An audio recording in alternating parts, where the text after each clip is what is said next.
I'm back. I'm gonna film outside because Patrick's working inside, and who else gets kind of shy filming, with like family there? I don't know. I kind of do. Okay, so it's really bright out here. So we left off at got into nursing school. You take the TEAS test, and then you apply for nursing programs. So I would say when you apply for a nursing program, look at one that is closest to your home. You want to find one that's accredited, so make sure it's accredited or maybe in the process of being accredited, and that way you make sure you're in like the right program. And then you also want to make sure that tuition is set up. So if you're going for financial aid, apply for financial aid. I was very lucky because Mount St. Mary's is a private college and it's expensive, so I applied for grants. I applied for scholarships, and I walked out 4 years worth of tuition only paying for 1 year.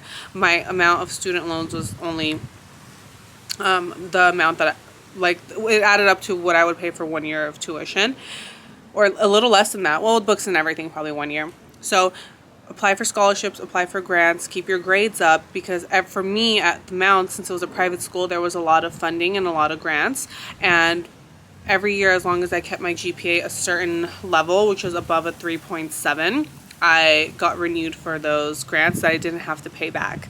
So it was great in that sense. What is this? Sorry, I get really sketched out when there's people in my neighborhood that I don't know. Now, you're in the nursing program. Now what? Okay, so this is a time where you need to buckle down. Number one, this is going to save you so much heartache. Learn what your learning style is. So whether you're a visual learner, whether you are someone who has to write stuff down. For example, me, I am a hands-on visual learner, but also I have to write stuff down in a sense that I can't type stuff. Typing stuff doesn't help me. I would get my textbooks, I would write notes as the teacher was talking. Even though there were PowerPoint slides, I would print them and write notes on the PowerPoint slides. That really helped me.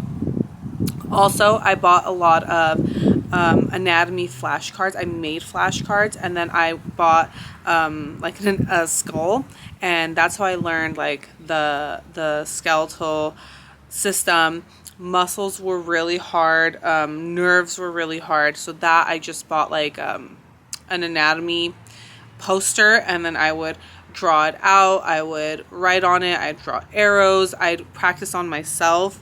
If I was working out, I'd think about what muscle group I'm working out. So I would say learn your learning style. If you work better in a group, find a study group. Don't be shy. This is not the time to be shy. I work better alone, and I work better in my room, which is weird. So I would come home and I would study alone in my room. I didn't really like study groups. I feel like it just went off topic too quickly. So I studied alone, and that really worked well for me. Also, my biggest recommendation is to get a planner. Oh my gosh. I never had a planner. In nursing school, I had a planner every year, and everything had a sticker. So quizzes had one sticker, finals had another, papers had one, pop quiz it, things like that. Basically I would print each syllabus, highlight dates, and then add it into my planner. You take that planner with you everywhere. When you write stuff down, you're going to hold yourself more accountable to study for it. So I would look at what was ahead, and I would know, okay, this is what I have to study for. Also, it gets to a point where there were certain 2-3 week stretches, everything was so back to back. So think about it this way, you guys. You have pop quizzes, which you can have daily. You have tests, and then you have your final exams. In between all that, you have your daily homework, your daily studying, and then you have essays and papers and assignments, group assignments that you have to do. Okay, that's within going to school. So you have all this stuff. So what I found helped me on the nights where I maybe had some panic attacks is I would open up my planner and I'd just look at the week in front of me, and that is what I would tackle. I would just tackle the week in front of me, not worry about anything else. Even if I knew a paper in 2 weeks was going to stress me out, I didn't even think about it.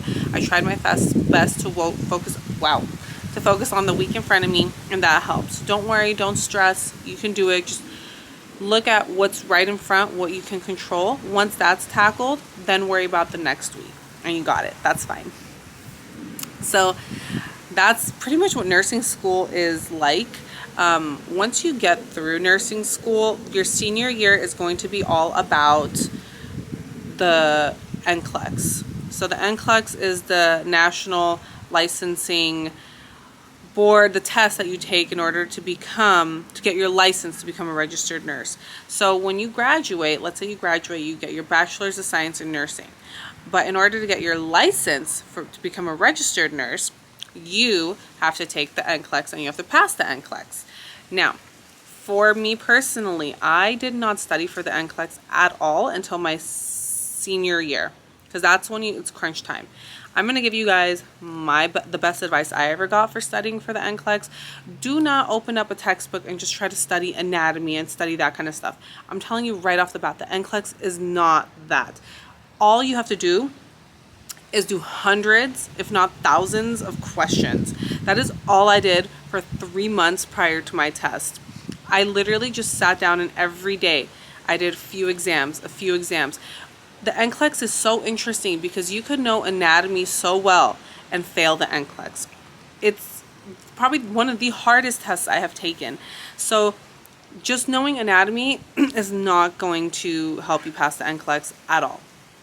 You have to know your anatomy, but know how to answer the questions on the Nclex because it's all critical thinking. My best advice is get the Kaplan online modules, the tests, and just do those. Sit down and do them until you can't do them anymore. Sit down and do hundreds of them. Some tests you're going to start off with a 30% pass rate, and then you're going to get like a 65 or a 70, and then some of them you're going to get 80%. Just do the Kaplan nursing questions. That is how you're going to pass the Nclex. No joke. I passed my Nclex on the first try. If you don't pass on the first try, it's not a big deal. Don't worry. That doesn't mean you're not cut out to be a nurse. It just means the Nclex sucks. So if that happens, regroup, go out to a nice dinner, schedule your next Nclex date, give yourself about a week or 2 off, and then get back into it and you pass that test because you can do it. I know people where I was like, how are they going to pass the test? And they passed it because it is so possible. You just have to believe in yourself. Answer those questions. Sit and answer hundreds of questions, thousands of questions. What I did is I went back each test, and I don't care if I got the question right. I don't care if I got the question wrong. I looked at the rationale behind the answer because you don't know it, but subconsciously you're training your brain to think like the Nclex wants you to think, which is critical care thinking. You want to think and answer. You want to have critical thinking skills. You don't want to just say, this is where, the biceps brachii muscle is. No, you want to learn, if you are in a nursing situation, how do you approach that situation? Through critical thinking. So you can do that by just studying so many Nclex questions, and then you'll be good. Okay, you guys. So that is pretty much what you have to do to become a registered nurse. Nursing is, I think, aside from having a kid, it's one of the hardest things I have done in a sense of like school and the Nclex, getting into nursing school and then surviving nursing school and then becoming a nurse by taking the Nclex. It's really hard, but becoming a registered nurse is the first step you have to take in order to become an aesthetic registered nurse. You can't expect to get into the field that I am in, which is aesthetic registered nursing, by doing Botox and fillers and threads and all these beautiful treatments on people. You can't do that without a license. It's illegal, it's wrong. So you need to go to nursing school. So I hope this video helped you guys on the very basics of how to become a registered nurse, because hopefully either A, you're going to realize you love this field and you're going to go and become a bedside nurse or work at a clinic or do something education wise, or B, you're going to do what I did and get into the field of aesthetic registered nursing. And either way, you're going to love it. Nursing is a great field. So just remember, on those tough nights when you're studying and you feel like you're maybe not smart enough, or you feel like, this is becoming overwhelming, just remember, I did it. So many of us have done it, and it's so possible, and you can do it too. And all you gotta do is power through it, take it day by day, and before you know it, you will be a registered nurse. So as always, that is my video. I love you guys. Thank you guys so much for watching. I can't wait to film the next one. I do have a few little housekeeping things. So in my description box below, I have a lot of goodies for you guys. So first things first, I'm offering coaching calls for those of you who want to get into the field of aesthetic nursing. I am offering coaching calls. If you guys want to do that, you have to fill out an application. It's all below. Just email the business email and we'll be able to help you. I do have my Amazon favorites list. That is chock full of good books for you guys. If you're thinking of getting to the field of aesthetic nursing, that book list that I have on Amazon is amazing. I mean, it really is going to be something you can do on your off time to really brush up on anatomy, brush up on injection techniques. It's going to be great.